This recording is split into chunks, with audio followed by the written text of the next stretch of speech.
Hey guys, Andrew Buck Michael here in your first warning weather center, keeping an eye on the storms heading towards central Ohio. However, I really don't think that the severe weather is nearly as likely for central Ohio, and I'll show you why coming up. The thing I am concerned about, though, still flooding. Let's take a look.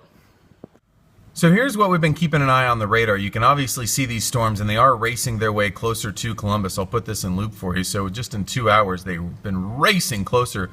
But take a look at this as I show you the surface base energy. All of this is plenty of energy for the storms to stay sustained and to stay severe. Over here where we are, this is actually pretty stable air. There's not as much energy here for the storms as these storms are rolling their way through. Imagine that that's kind of like gas for the storms. This is what we call the lifted index. So how much energy is in the atmosphere to lift the storms up and make them more severe. Again, down here, plenty of energy in western and southern Indiana. However, for us, it's not nearly as high. So that's why when we show you what we have on the radar right now, the only severe thunderstorms are way out here in western Indiana, and that will probably be the case as they move to the south. Still going to be keeping a very close eye on our storms, though, because these will be racing down towards us. And notice that there's a lot of rain behind the leading edge as well.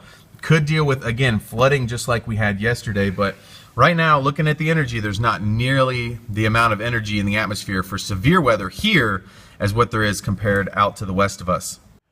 So taking a look at all that, I really think that our chance for severe weather is not nearly what they're going to be seeing out to the west of us. We're only in the slight risk category for severe storms here in central Ohio today. So I think flooding actually a little bit bigger of a concern for us, which we'll be breaking down on ABC 6 News at noon. So I hope to see you there, ABC 6 News at noon. If you have any questions before then, feel free to tweet me. My Twitter handle is Andrew WSYX 6, or you can find me on Facebook at Andrew Buck Michael. See you at ABC 6 News at noon.